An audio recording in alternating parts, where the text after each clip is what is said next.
Kalau Asia kan brand. Iya. Dulu itu perusahaannya namanya Radio Telekomunikasi Indonesia. tahun 93 itu udah ada. 93 namanya Ratelindo. 94 Komersial Launch dengan brand Ratelindo. Itu teknologinya ETDMA. ETDMA itu salah satu teknologi untuk telekomunikasi. Tahun 2003 itu ada perubahan. Perubahannya itu didrive sama teknologi. Karena dari ETDMA itu udah usang lah ya. Ganti CDMA. Gitu, tahun 2003 nih. Itu berubah tuh teknologinya, install perangkat baru, knowledge baru, skill yang baru. Dan kita perusahaan juga berubah namanya jadi Bakri Telekom ya, dengan produk Asia. Nah, ini berubahnya di situ 2003 berubah jadi produk Asia dengan teknologi CDMA dan terus bergulir sampai sekarang.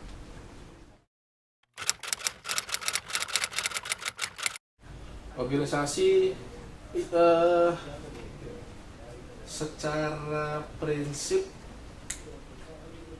berubahnya adalah kompetensinya. Karena gini, Ratelindo itu masih bergerak secara regional kan, Jawa Barat dan Jabodetabek, Banten. Pada saat berubah ke Bakri Telekom, masih menjadi regional player Jabodetabek, Banten dan Jawa Barat. Teknologinya yang berubah. Karena teknologi yang berubah, itu secara prinsip yang berubah tuh kompetensi perusahaan. Nantinya perusahaannya harus mulai meninggalkan ETDMA-nya dan masuk ke teknologi CDMA, which is orang-orang di organisasinya juga harus punya knowledge dan skill yang baru, kompetensi yang baru untuk bisa roll out teknologi CDMA ini. Kalau organisasinya slightly sih menurut saya nggak begitu berubah banyak, karena dari strukturnya juga nggak berubah banyak, bisnisnya juga saat itu masih belum setajam sekarang juga persaingan. Saat itu ya, pada saat Ratelindo berubah ke Bakri Telekom. Mekanistik, struktural. Formal. Dari top down gitu. Kalau organik kan sifatnya kayak project ya, matrix dan lain-lain kan. Iya. Kalau kita enggak, kita mekanistik, kita struktural, formal. Jadi sentralisasinya itu tinggi, kemudian span of controlnya juga luas, sangat tinggi juga. Training sama pelatihan untuk mengisi gap kompetensi juga ada, walaupun udah refine gitu semua. Kita kalau untuk organisasi berdasarkan fungsi sih jelas. Sudah ada marketing, finance. Di atas itu ada lagi komersial, network services, finance, legal, SCM, dan corporate services. 4 direktorat. Ini masing-masing membawakan tadi banyak fungsi. Jadi yang commerce itu mengurus untuk berkaitan dengan product development, kemudian untuk product distribution, targetnya biasanya berkaitan dengan revenue target, dengan jumlah pelanggan, dengan jumlah aktivasi. Kalau yang network service itu bertanggung jawab atas tersedianya layanan dan menjaga kualitas jaringan untuk pengguna Asia. Gitu. Di sini ada banyak, ada network quality control, ada network planning, ada network maintenance, ada IT.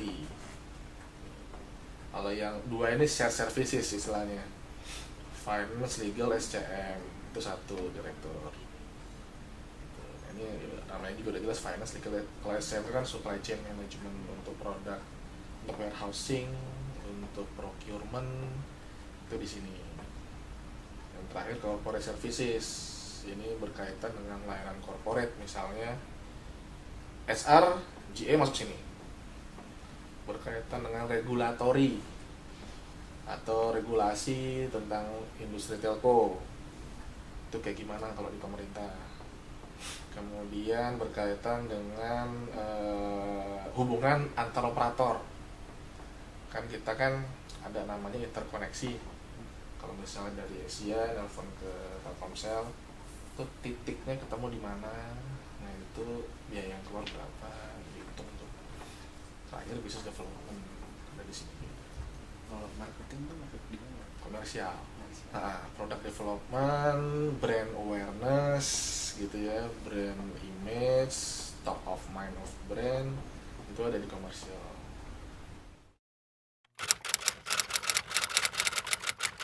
Culture kita define-nya I2C singkatannya, culture ya. Iya. Itu I2C. Ini bacanya ya bisa I2C atau singkatan. Ini integrity. Kemudian innovation, teamwork and cooperation, teamwork lah ya. Winning spirit, operational excellence, C, customer addicted. Nah, jadi I-nya 2, TWO to C. Ini value-nya begini, corporate value. Kenapa integrity pertama? Karena ini yang paling penting. Integritas itu kan kesesuaian antara ucapan dengan tindakan, kemampuan orang jadi role model, jujuran dan lain-lain. Itu di pertama. Baru inovasinya gimana? Ini culture-nya Bitel tuh ini. Jadi semua orang di semua level itu sesuai dengan apa namanya pekerjaannya, dia harus menunjukkan value ini.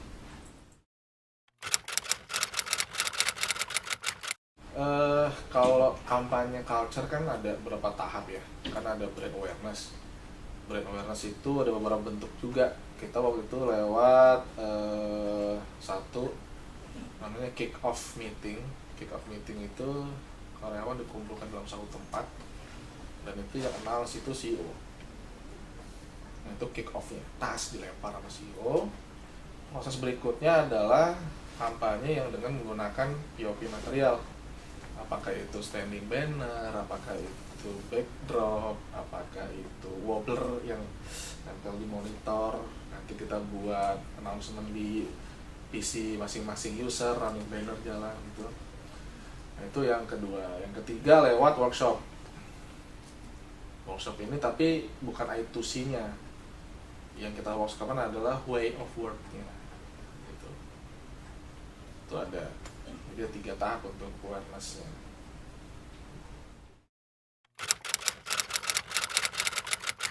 Yang jelas kita ke cost leadership. Karena yang tadi saya sempat bicara budaya kerja. Ini kan budaya perusahaan. Budaya kerja kita ada lagi. Namanya FBC. Faster, better, cheaper. Untuk bisa 3 ini, cost leadership itu penting. Karena kita memposisikan diri sebagai budget operator. Referensi kita siapa? Gitu. Harusnya ada ya. Kiblat kita kemana sih? Salah satunya adalah AirAsia. Salah satunya. AirAsia kan budget air carrier kan. Di benak orang kalau lo mau traveling dengan pesawat murah tapi masih oke, ya coba aja kejar AirAsia. Gitu. Kenapa dia bisa murah? Karena bisnis prosesnya sederhana dan company goalnya juga simple. Prosesnya dilihat, bisnis prosesnya.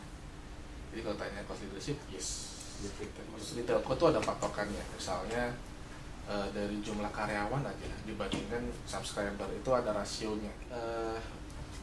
Baterai Telekom belum mencapai rasio yang diharapkan, belum. Dan sekarang kita sedang berusaha untuk bisa mendekati rasio yang diharapkan sehingga bisa lebih bergulirnya bisa jauh lebih cepat. Gitu. Karena kita merasa sekarang bergulirnya ini dengan persaingan yang ketat tadi istilahnya Mas Marcel ya, itu kita harus lebih cepat lagi. Nggak apa-apa, ada yang berdarah nggak apa-apa, nanti kita obatin.